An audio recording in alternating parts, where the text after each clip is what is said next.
Coucou, on va faire les morceaux qu'il faut pour mettre sur ce papier. Il nous faut donc des aimants, les deux petites, la petite chute qu'on avait préparée, une autre que j'ai préparée, je vais vous en parler.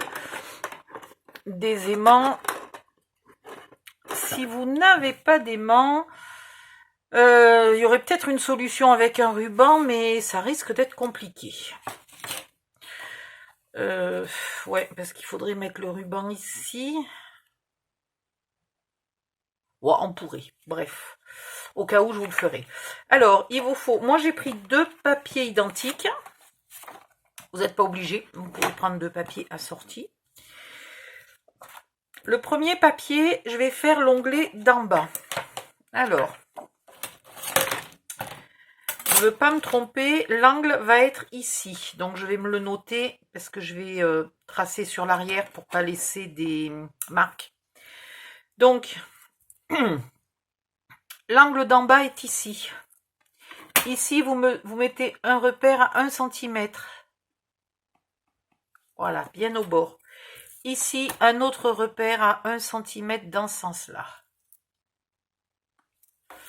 Voilà, l'angle est là, 1 cm ici, 1 cm là. Et vous tracez entre les deux. Et là, j'ai peur de me tromper parce que si je me trompe, j'ai plus de papier comme ça. Je vais le mesurer ici. Ça n'a pas l'air mal du tout, hein.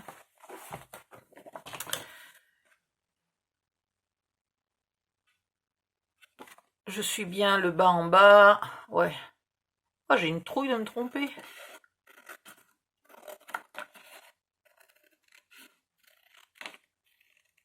Voilà. Et cette chute-là, il faudrait qu'on lui trouve une utilisation. Et alors là, verdict. Je ne me suis pas trompée du tout. Ouf. Donc, un petit coup d'ancrage.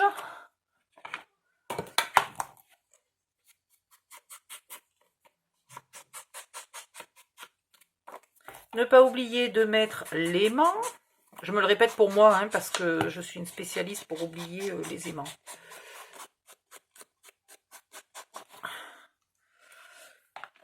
Normalement, je le note sur mon papier.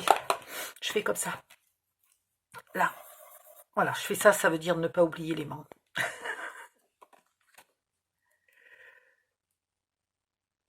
Alors, le papier ira là. Je vais couper le deuxième.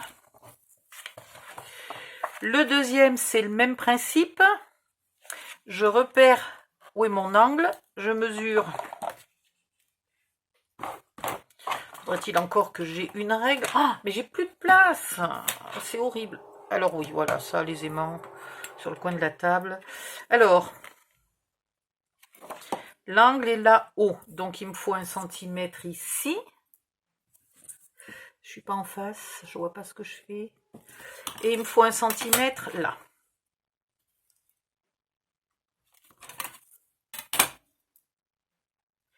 Si vous avez du papier, si vous avez choisi un papier 30-30 et non pas un papier 15-15, vous faites un carré. Attendez, je vous dise pas de bêtises. Vous faites un carré de 16 par 16. Faudrait que je vous le dessine. Vous dessinez un carré de, enfin dans un coin de votre feuille 30 par 30. Vous faites un carré de 16 par 16. Vous enlevez deux angles opposés. Vous enlevez un carré de 1 cm par 1 cm, ici et là. Et à la pointe de ces carrés, vous tracez votre diagonale et vous avez vos deux papiers qui sont faits parfaitement. Voilà, je vous le dessinerai. Ouais, je vous le dessinerai parce que je sens bien que je vous ai perdu en cours de route là.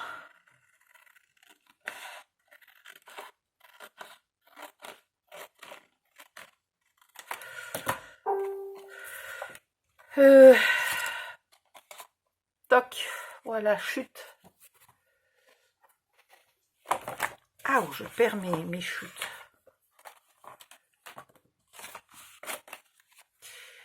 Voilà un papier, voilà 2 papiers, un petit coup d'encre et je reviens. Me revoilà. On a nos 2 papiers. On a un carré de 7 par 7. On a dans une chute un carré de 6,5 par 6,5. Qu'on peut par exemple tailler là-dedans. Hein. Alors peut-être pas celui-là parce qu'il a la marque. C'est chiant cette marque. Mais voilà, au pire on pourrait le tailler là-dedans. Hein. Ça rentre mais pile poil. Et après, il nous en faudra un qui fera la moitié de la taille, mais comme je ne vous l'ai pas calculé, je vous le ferai après. Donc, ce morceau-là n'a pas besoin d'aimant, ok? On pourrait ici en faire un autre en se mettant à l'opposé, hein, bien penser qu'on est à l'opposé. On pourrait en faire un pour mettre à l'intérieur. Moi, j'ai décidé de laisser noir, parce que ce papier étant quand même un peu chargé, je ne vais pas non plus en mettre absolument dans tous les coins. Je veux laisser un peu de noir par-ci, par-là. Hop. Ah, bah du coup, je peux laisser l'arrière aussi du petit carré. Ah, je verrai. Ah. Voilà. Donc, le premier, on le colle à sa place. Ici.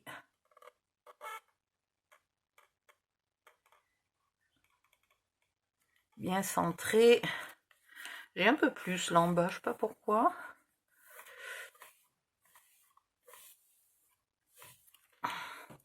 Ensuite, on va venir mettre notre premier aimant. Alors, ils sont collés sur la règle. Voilà, tiens, comme ça, ils ne bougent plus.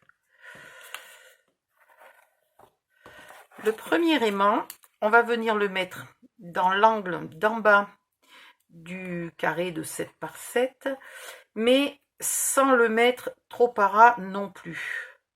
Je vous ai déjà expliqué, il faut quand même qu'on puisse ici coller le papier. Hein. Voilà. On pourrait y mettre un petit bout de scotch par-dessus pour consolider.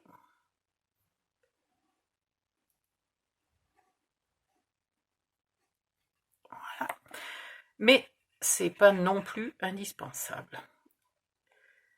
Dans une chute de papier décoré de 6,5 par 6,5. Alors pareil, ça vous pouvez le laisser tout noir si vous voulez. Dans ce cas-là, il faudrait mettre un autre papier noir par-dessus parce qu'il faut quand même cacher les mains. Hein.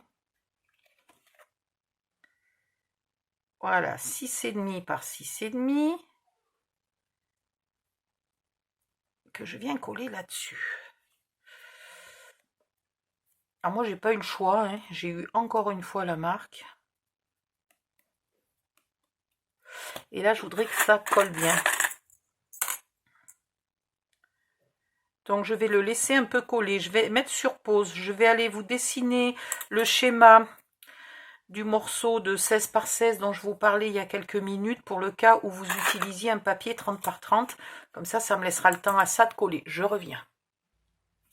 Me revoilà.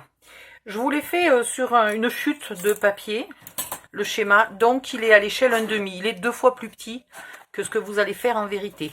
Imaginez que c'est un A4, vous tracez dans un angle un carré de 16 cm par 16 cm. Youpla. Dans les angles, vous tracez 1 cm par 1 cm, vous faites un petit carré. Ici et là, les angles opposés. D'accord? Puis, vous tracez de la pointe de ce carré à la pointe de l'autre carré. Ça part à la poubelle. Voilà. Et vous découpez comme ça. Voilà, tac, tac, tac, le petit là et là. Et vous avez les 2 morceaux parfaits. Alors, si vous avez un papier qui a un dessin, comme les 2 morceaux se chevauchent, le dessin, là, il merdoira un peu au milieu dans tous les cas. Hein, donc, ne vous inquiétez pas, c'est normal. Hein. Voilà. Par contre, l'avantage, je ne vous ai pas montré, si vous le faites dans 2 papiers 15 par 15 qui ont un motif, à quelque chose près, là, le motif se raccorde. Hein. Ouais, je sais, je suis vicieuse, je fais des raccords de tapisserie dans les papiers scrap. Voilà, le motif se raccorde parce qu'on a fait dans 2 papiers 15 par 15. Donc, mon petit bout il n'a pas séché bien longtemps, j'ai été un peu trop rapide à faire le dessin, c'est pas grave. Ici, alors ici c'est compliqué. Ici, il faut que je repère la moitié de la diagonale. La diagonale fait presque 20. Si j'avais un crayon, ça serait sympa. La moitié de ma diagonale, je ne vais pas mettre de trait parce que sur ce papier-là, moi, je ne peux pas gommer bien facilement. Mais la moitié de la diagonale, c'est là. Voilà. Hein, on ne va pas la perdre de vue et ça ira. Et il faut que je mette... Ouais, non, mais ça va pas. La moitié, c'est pas possible. On va pas arriver à... Non, non, on va faire moins... Non, 20. Moins... Alors, je suis embêtée pour mesurer parce que j'ai l'aimant qui m'empêche de bouger. 20 moins 10 égale à peu près 10, donc égale à peu près 5. Donc, on va plutôt dire que la pointe, elle vient ici à 5 cm là du bord. Voilà, parce que là, il n'y avait pas moyen. Ici, on va mettre de la colle sur cette moitié-là.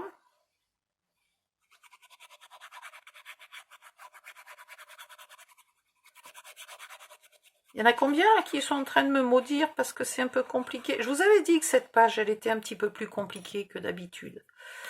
Mais bon, si je vous fais pas faire des choses de plus en plus compliquées, vous allez vous ennuyer mortellement dans pas longtemps. Donc je mets la pointe de mon petit carré au bout de la patte de... J'ai perdu son nom, de bourriquet. Et voilà, et je fais coller. Ok. Donc là, normalement, si je suis pas trop complètement con, il y a à peu près 5 cm. Voilà. Alors franchement, j'ai au moins 3-4 mm de différence entre le haut et le bas. À part que quelqu'un vienne mesurer votre album, vienne l'admirer avec une règle à la main, vous craignez quand même pas grand-chose que les gens s'aperçoivent d'un si petit écart. Voilà, donc là on a un aimant ici. Maintenant, on prend notre deuxième aimant. J'aime bien avoir un bout de papier, mais fin. Là, c'est épais. Bon, c'est pas grave. Vous mettez un petit bout de papier là. Votre aimant sera plus facile à enlever après. Et vous venez mettre l'aimant qui se met un peu tout seul, hein, au bon endroit. Ok. Vous êtes sûr qu'il est au bon endroit, comme ça, vous êtes tranquille. Je suis encore dans le truc mûche, là? Ouais. Et là, vous mettez votre colle. Vous retournez. Et vous faites la marque. Voilà. Comme ça, vous savez exactement où va votre aimant. C'est pas compliqué. Maintenant, vous le récupérez. C'est censé être plus facile parce qu'il y a le papier, mais... Et vous faites bien gaffe de repérer le côté qui a de la colle, vous le mettez contre la colle. Hein. Donc, j'ai fait un tour à mon aimant. Et là, par contre, cette fois-ci, je vais le fixer un peu parce que s'il bouge, ça va être embêtant. Et puis surtout, j'ai de la place pour le fixer. Là, j'ai le scotch dans la bouche. Hein. C'est pour ça que j'ai une drôle de voix.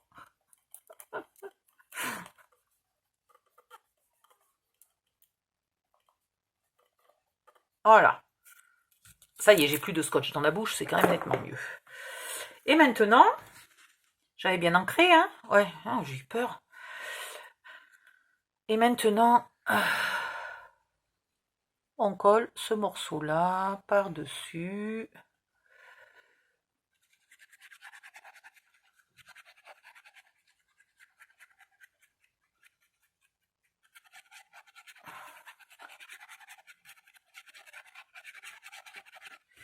On remet un peu de colle sur l'aimant,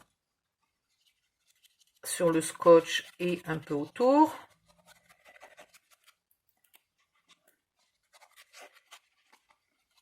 Voilà, le but c'est que l'aimant risque pas de bouger. Hein.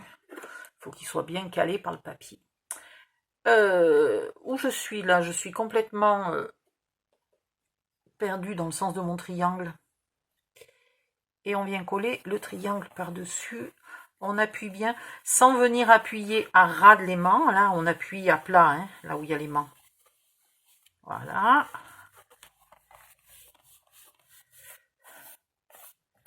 Si j'avais pas mis de la colle de partout, un peu plus sympa. Et là, toc, ça se ferme.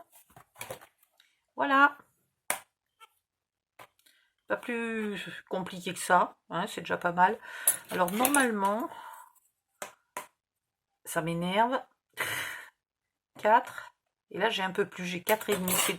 J'aurais dû me décaler un peu là, mais bon, c'est pas grave.